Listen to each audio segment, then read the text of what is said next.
If you're promoting, you organize salsa, bachata, kizomba events, this video is definitely for you.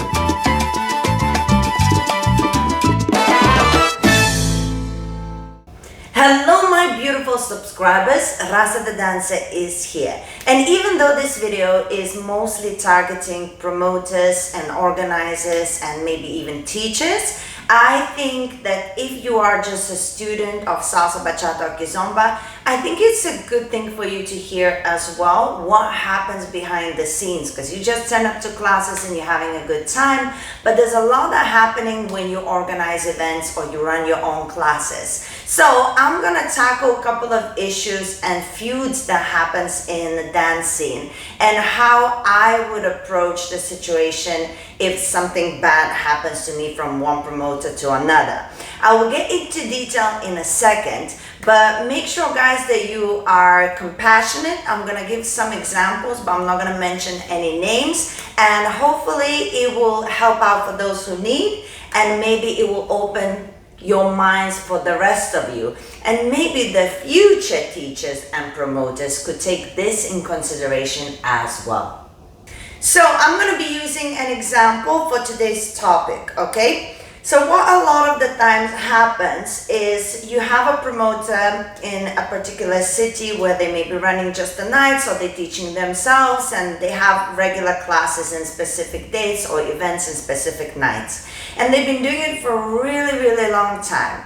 And suddenly there's a new person in town who decides that they would also like to try and do running the events or running their classes. And of course, when you've been on your own in that area for a long time, it's hard to accept somebody coming into the scene. But sometimes you're like, it's okay, the scene is growing, we will share, and you try to communicate with that person to make sure that the nights are in the different days and the events, they do not clash, so that the people could come to both rather than just one or the other. But the new promoters, sometimes they are not really, they haven't been around maybe for too long, and they don't know how to approach the situation. And a lot of the times what happens, you have now one promoter, another, third and fourth in the same place that sometimes is not that big, and the nights start clashing because at some point somebody gives up and they're like, I'm gonna do what I want to do, and then the people have to choose where they're gonna go, and then somebody's feelings get hurt. So this is the usual situation what happens, or sometimes even the promoter who's been running the night for the longest is being spiteful for other people coming in. There's all kinds of scenarios that can happen. So I will address of my experience itself and how I deal with it, and hopefully that will help you too. I truly believe that everybody should get along and in the ideal world share the days and different dates and promote each other and share the love. Not always it works out that way, and not just because people are bad. Sometimes the dates that you are offered you can't do, and you can only do on the days that are already done, and it's just one of the physicalities.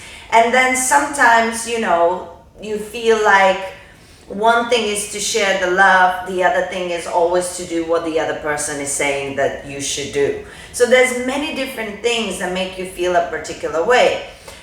But ultimately I truly believe that people are free to do what they need to do, as long as the intention is clear, and as long as they're not being nasty to the other people and don't tell people not to go to the other event and keep promoting them and everything, and actually spread the love of dance, but they do what they need to do. I think it's okay.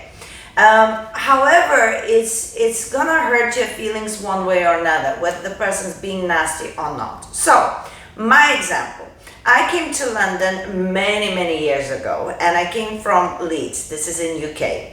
And when I came, I was going to every single event. I was trying to get work to teach, but I was very fresh in London, and I was very fresh in general as a teacher, and not everybody wanted to take me on.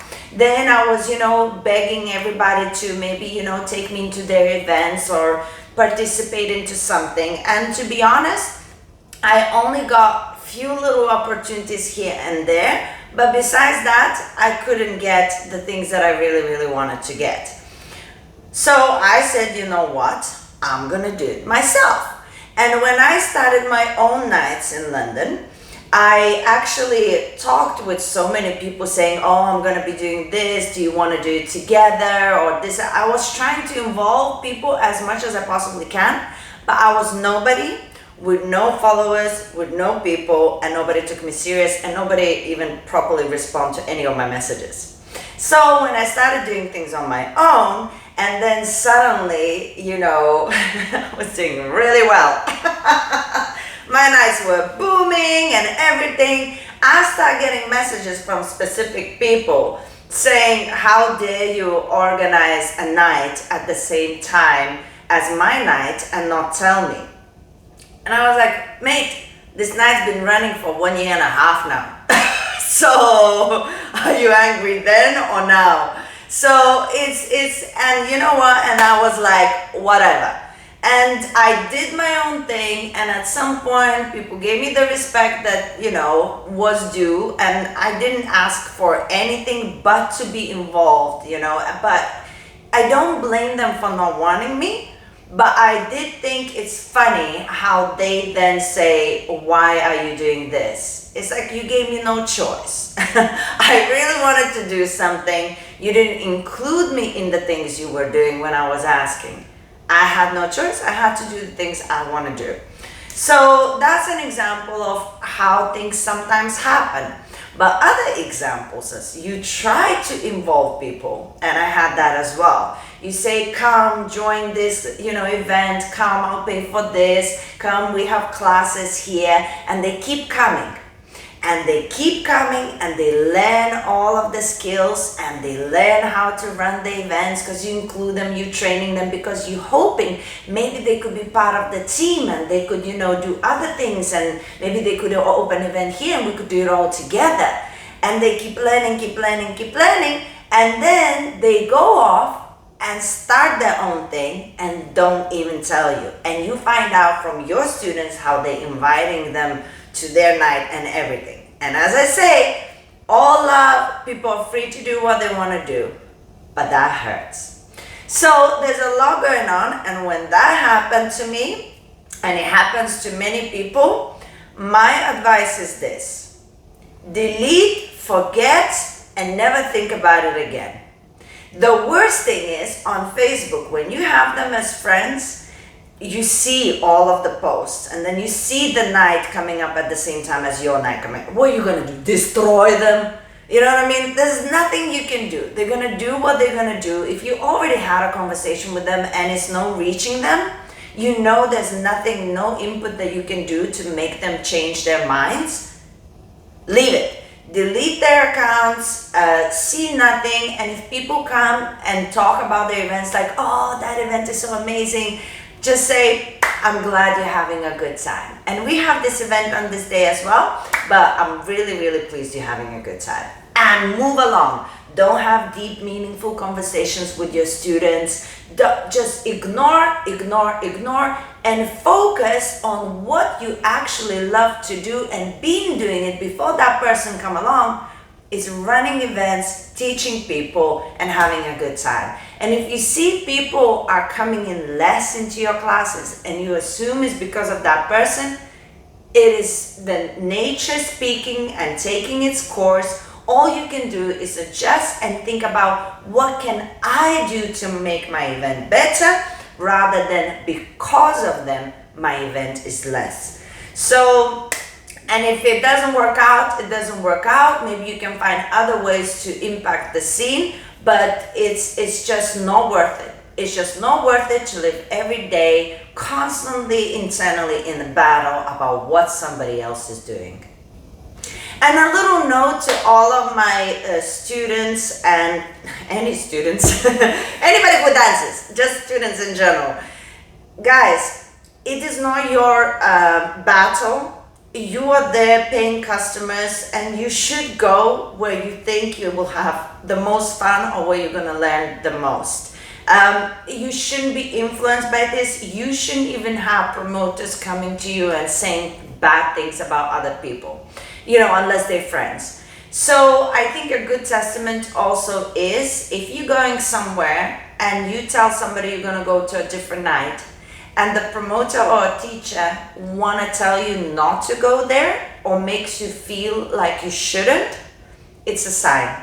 It's a sign something's not okay here, because you are free to go and choose anything you want. This is not your responsibility. You're not involved with the business side of it.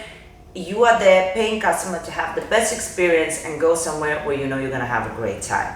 So if somebody says don't do it, go like, okay, whatever, and just keep it in your mind that something's dodgy here. Yes, nobody should keep you away from going anywhere.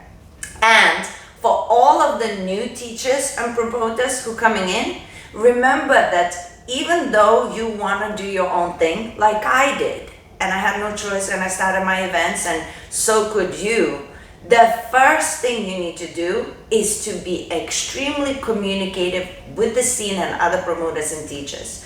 So whether you don't want to work for anybody, but you want to just do your own thing, you have to go and say, listen, I'm thinking of opening my nights. I'm going to do this and this day. What do you think? And a lot of people will immediately offer to collaborate and make it better. But if you just like, well, I want and I can, yes, you can, but you're setting up already like the scene that is supposed to be about giving people joy and love. You make it a battle between you and some other promoters. So be communicative, be involved. Even if people being nasty to you like they were to me in the beginning, just be like, okay, no problem, but I said it, if you ever change your mind, give me a holla and move on and do your business. But just talk and involve as many people as you can to create a friendly and an innocent community that comes from your heart and with best interest. Thank you for watching. This topic could be developed in so many different ways. So if you think this is a topic that you actually want to hear more about, I have so many other examples that happen, and I have many solutions because I lived a life. I lived a life in the scene, guys. And if you are a promoter and you want to share something or your experience in the comments, I would really appreciate it, because as I say, I've been through it as well. So I would love to hear from you. And if you're a student and you've seen something and maybe you've been influenced by all of the promoters' wars, let us know as well. Let's have a conversation and see what actually is going on. Now, subscribe to the channel if you haven't, and I'm going to leave you with other videos about the scene. Watch them and keep on expanding your mind.